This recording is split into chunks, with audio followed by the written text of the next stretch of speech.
আজকের ওয়েদার না, এটা হলো মেয়েদের মুড সুইং। মেয়েদের যেমন মুড সুইং হয় তেমনি আজকে ওয়েদারেরও মুড সুইং হচ্ছে। ভোরবেলা ঝুম বৃষ্টি, এরপর একটু সকাল হইতে না হইতে কড়া রোদ। মনে হইতেছিল সূর্য মামা নিজেই পৃথিবীতে নেমে আসছে। তো এই রোদ দেখে ভাবলাম সারাদিন আজকে আর বৃষ্টি হবে না, মাথার উপরে কষ্ট করে হাত উঁচা করে ছাতা পাতা লাগবে না। এটা ভাবতে না ভাবতেই আকাশ দেখে আবার মেঘলা হওয়া শুরু করছে। এটা গরমকাল, বর্ষাকাল নাকি শীতকাল বুঝতেছি না ভাই। গরমও লাগে, বৃষ্টিও পড়ে, আবার দেখি বৃষ্টি শেষ হলে শীতও লাগে। তারপর কি হইলো, সকালে ঘর থেকে বের হওয়ার 5 মিনিট আগেও দেখলাম আকাশ একেবারে বিপ্লবী রোদে চকচক করতেছে। তারপর যখনই আমি ঘর থেকে বের হইলাম তখনই মেঘ থেকে বৃষ্টি হওয়া শুরু করছে। এই জিনিস আমার সাথে সবসময় হয়, আমি ঘর থেকে বের হইলেই বৃষ্টি পড়া শুরু করে।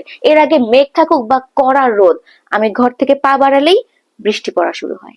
যেন আকাশ আমার বের হওয়ার অপেক্ষায় বসেছিল, আমি বের হইলাম আর দিল পানি মাইরা।